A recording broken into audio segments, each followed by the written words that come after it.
بسم الله الرحمن الرحيم الحمد لله رب العالمين وحده لا شريك له له الملك وله الحمد يحيي ويميت بيده الخير وهو على كل شيء قدير. الحمد لله نحمده ونستعينه ونستغفره ونعوذ بالله من شرور أنفسنا ومن سيئات أعمالنا. من يهد الله فهو المهتد ومن يضلل فلن تجد له وليا مرشدا. ونصلي ونسلم ونبارك على محمد النبي الخاتم الأمين وعلى آله وأصحابه ومن اتبعه بإحسان إلى يوم الدين. اللهم أنت نور السماوات والأرض. Allah, God, you are the light of the heavens and the earth. You are the sustainer, the maker. From you we are, and to you we will become. Nothing escapes your providence, and nothing is out of your control.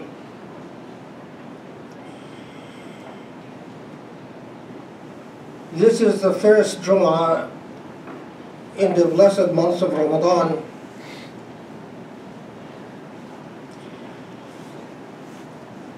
Four months in a year are Hurum, are sanctified months in which violence is forbidden.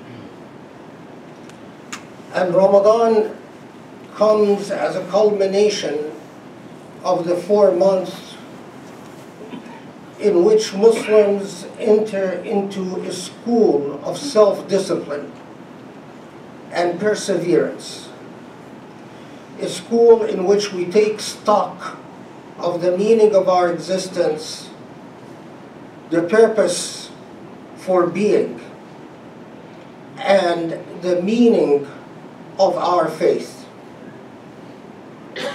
Allah Ta'ala reminds us in the Quran, كُتِبَ عَلَيْكُمُ الصِّيَامُ كَمَا كُتِبَ عَلَى الَّذِينَ مِنْ قَبْلِكُمْ.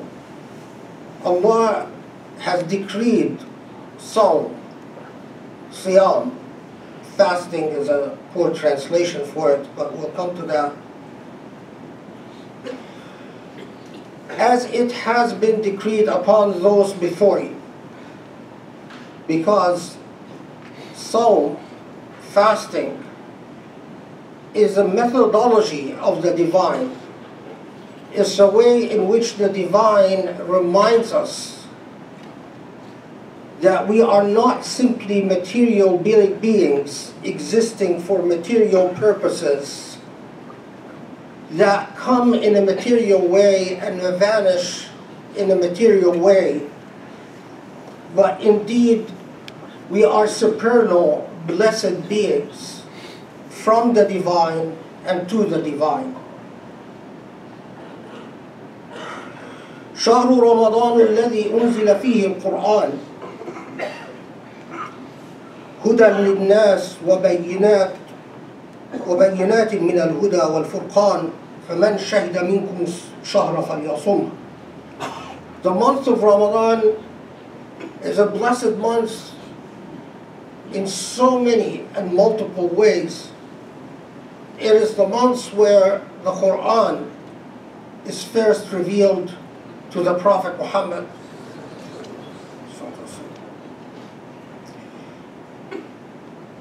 It is a theological issue we don't need to get into, whether the month that the Quran is preserved in Al-Lawh al-Mahfuz or the sacred canon of Allah, but that's a separate issue. It is the month of the Quran. It is the month that is supposed to be guidance to people. And it is the month in which we human beings, and Muslims in particular, affirm to ourselves and remind ourselves of the difference between meaning and substance, and the lack of meaning and lack of substance. And then Allah closes this verse with a wonderfully resolute fashion. فَمَنْ شَهِدَ مِنْكُمُ الشَّهْرَ فَلْيَصُمْهُ. So, if Allah allows you to exist, to live through that month, then perform your salah, perform your fasting. It is not an accident or a coincidence that right after these verses in Surah Al-Baqarah, the second surah of the Quran, Allah reminds us of something that we human beings often forget. وَإِن سَأَلَكَ عِبَادِي عَنِّي فَإِنِّي قَرِيبٌ أُجِيبُ دَعْوَةَ الدَّاعِ إِذَا دَعَانِ. And if, talking to the Prophet ﷺ, if you are asked about where is God, Allah is close to all creation, responding to our pleas and to our prayers. It is not a coincidence that this verse comes separated only with an intermediary verse between the command to fast Ramadan and the nearness, the reminder of the nearness and responsiveness of God to us. In this month, it is supposed to be the month where we befriend the Quran. The Quran, the word and narrative of God, in which God talks to humanity directly, without intermediaries. It is a month in which we renew and affirm our relationship to the Quran. It is also a month in which we go further than supplications to a method of self-discipline. As the Prophet ﷺ said, كم من صائم ليس له من صومه إلا الجوع والعطش. How many people who fast and they have gained nothing from their fasting except hunger and thirst. Why?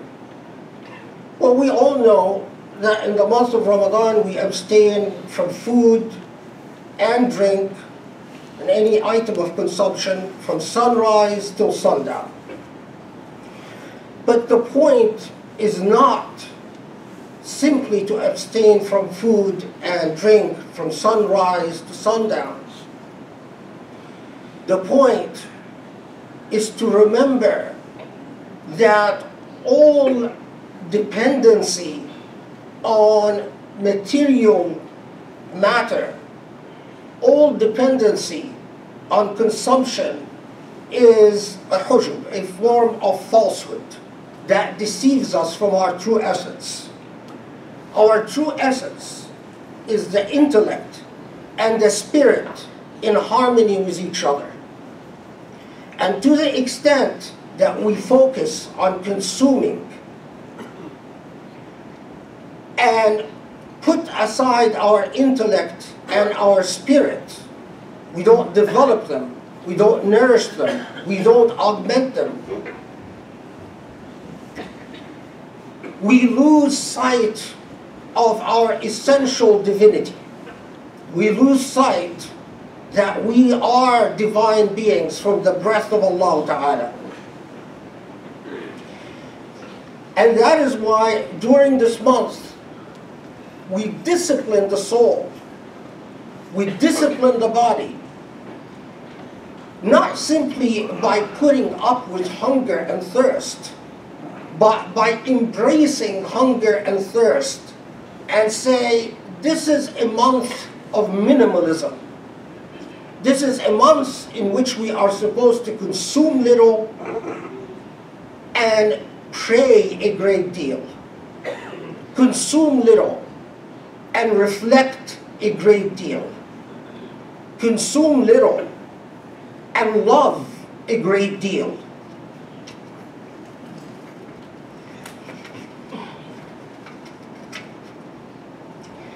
And this is why the Prophet ﷺ, in a hadith that deserves a long study, says, إنما الصوم جنة فإذا كان أحدكم صائما فلا يرفث ولا يجهل وإن امرؤ قاتله أو شاتمه فليقل إني صائم إني صائم. Sawm, fasting, is a blessed state. It is not merely an abstention from food and drink. It is a blessed state. It is a state of being. And that is why, if you are fasting, then you abstain from all lowly deeds. You discipline yourself to abstain from every lowly deed.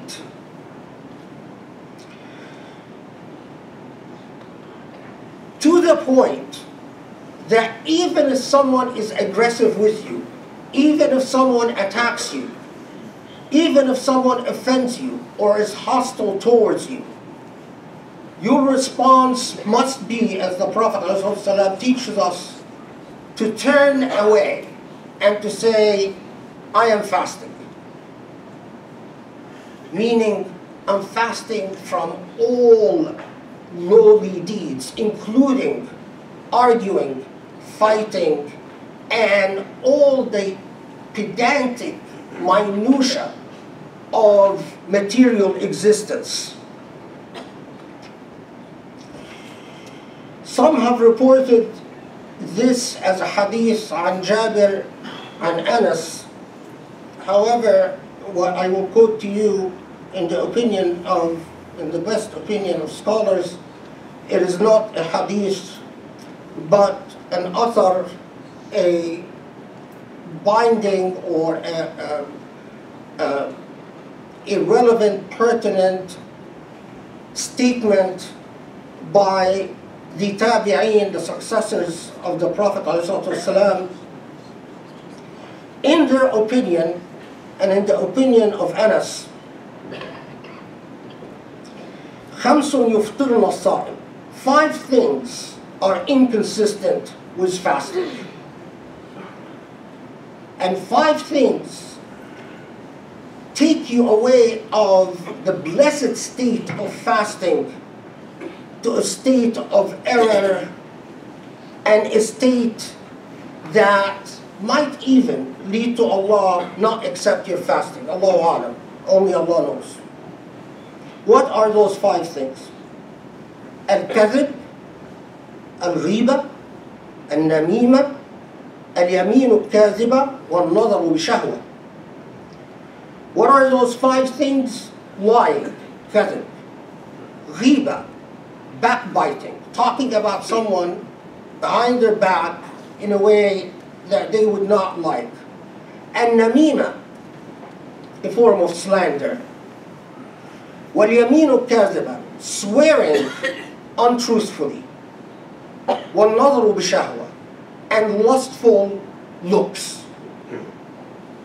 This is a state of training in the discipline of ethics, in the discipline of morality, not simply abstaining from food and drink. But during this month, we intensively train in ethics, in virtue, so that we gear up, so we augment our ability to be ethical, virtuous human beings throughout the year. Indeed, in the interest of time, I'll go through them quickly. Indeed, most scholars say that there are 7 things that, if you do, could lead Allah not to accept your fasting. The first is غض البصر, lowering the gaze.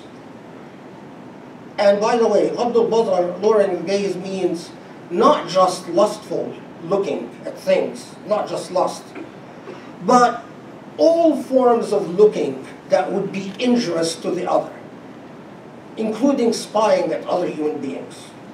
حفظ اللسان, to make sure that you do not lie and you do not speak ill of anyone.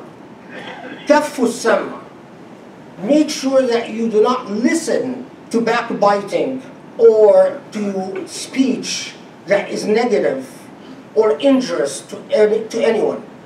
كف الجوارح, making sure that you do not use your feet to carry you to a place or an action that is unethical and unvirtuous, and you do not use your hands to hurt anyone or offend anyone.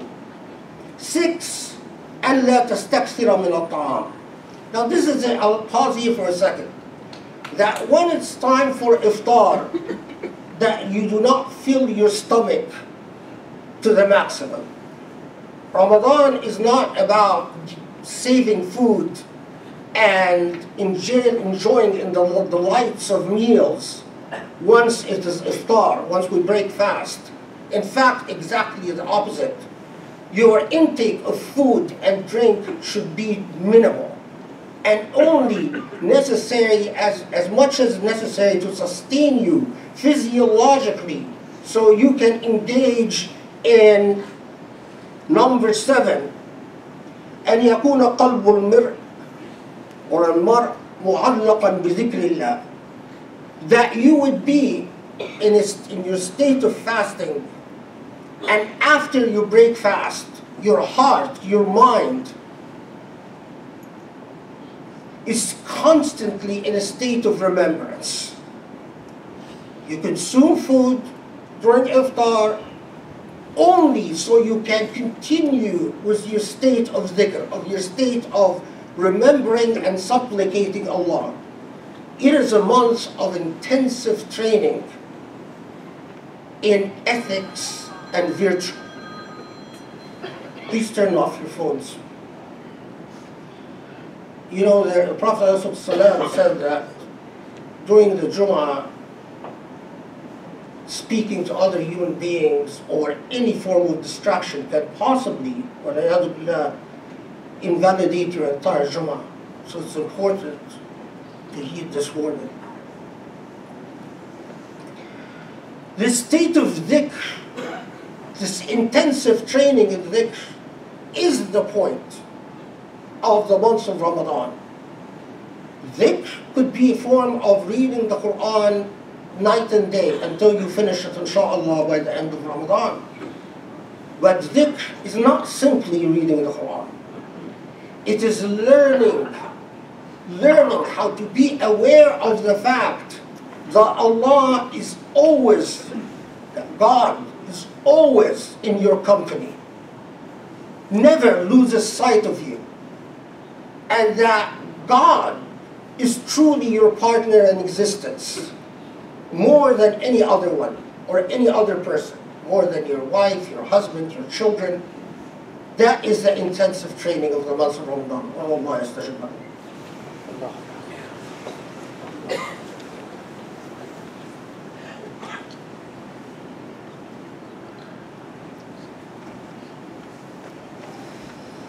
بسم الله الرحمن الرحيم والحمد لله رب العالمين سبحان الله والله أكبر والصلاة والسلام على محمد وعلى آله وأصحابه ومن تبعه بإحسان إلى يوم الدين.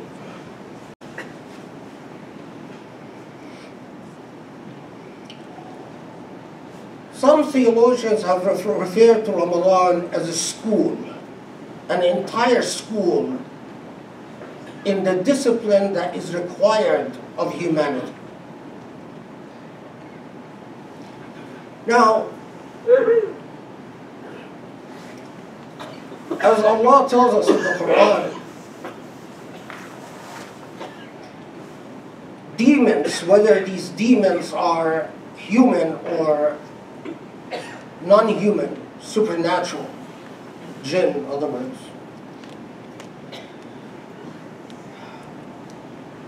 often attract us to the path that is opposite of the path of divinity. And as we start this Ramadan, please pray to the families of the children that were just massacred in cold blood in Texas. When do we wake up and realize that there is a serious illness in our society? When do we wake up and learn and realize that we are teaching our children that the way to solve their problems is through violence?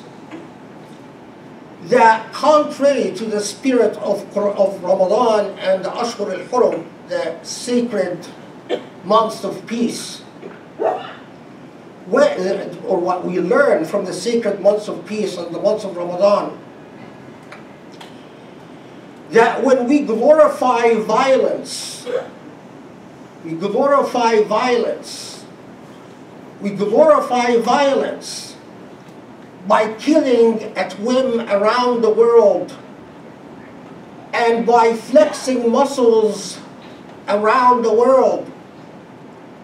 We are teaching our children that violence is the way to solve things, and so they pick up guns and go to school and shoot people.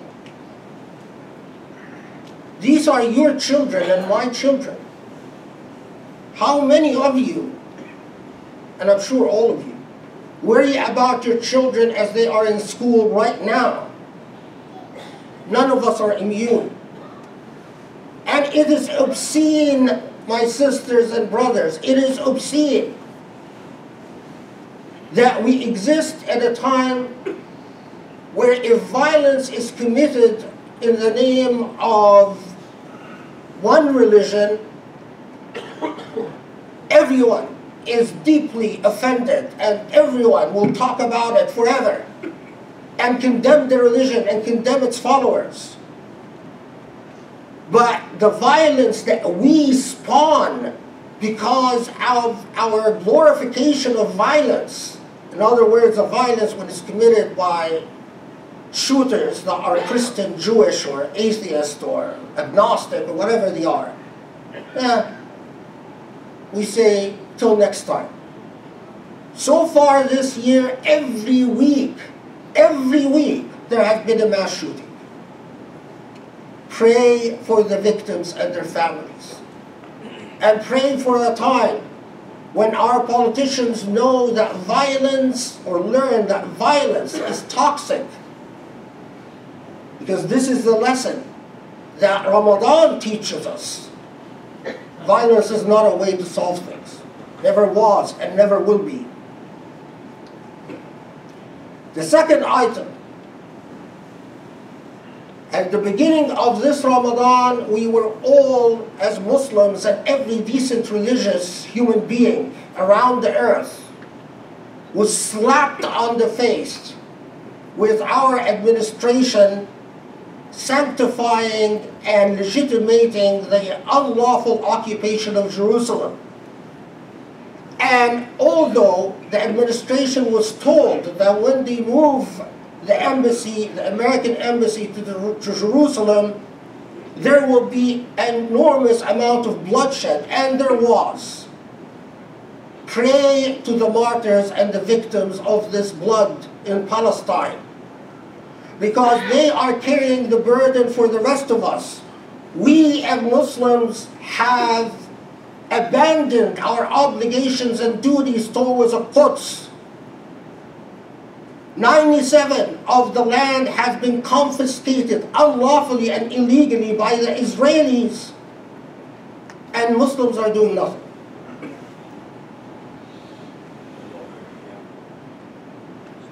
La hawla wa la quwwata illa billah.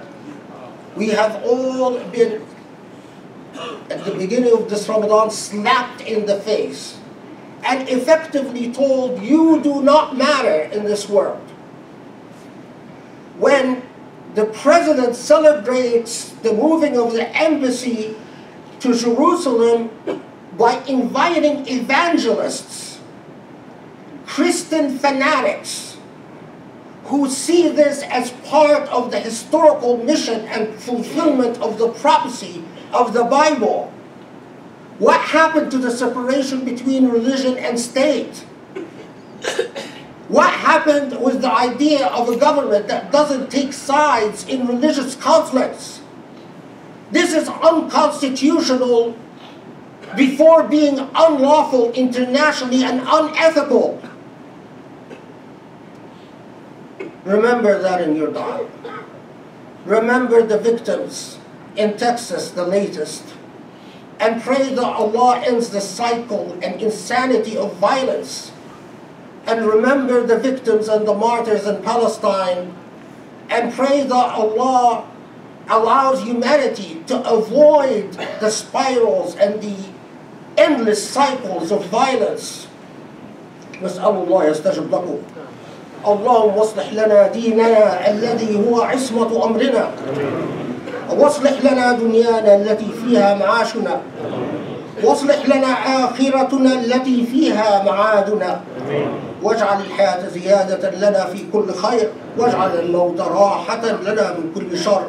Allah, we ask you to bless our lives and to grant us wisdom and to grant us patience and to grant us solitude and strength to wither away the paths of error, the paths of hate and violence and cycles of hate and violence, and to make this Ramadan blessed, and to strengthen us and sustain us in your dhikr, so that we would remember you night and day, every hour, and that we learn that you are closer to us than our jugular vein, and that you are truly our companion.